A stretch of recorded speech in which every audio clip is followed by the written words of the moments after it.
Ano? Lagyan natin natin pre.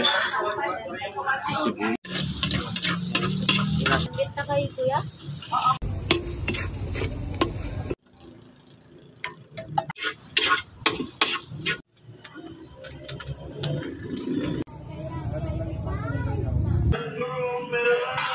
Alright.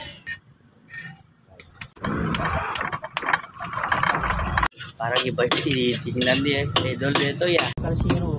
Yung ginawa naman sa kalsiro. Bukas pa.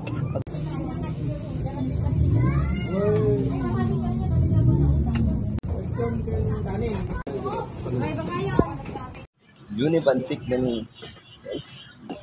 Na classic. Pilaya ko lang yung in-order niya. Guys, this okay, so yun yung reason niya. Pero pag i-serve talaga sa inyo dito, naka-chop na. Ayan.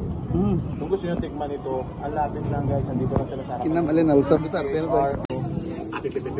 May nakakasi pero ganun.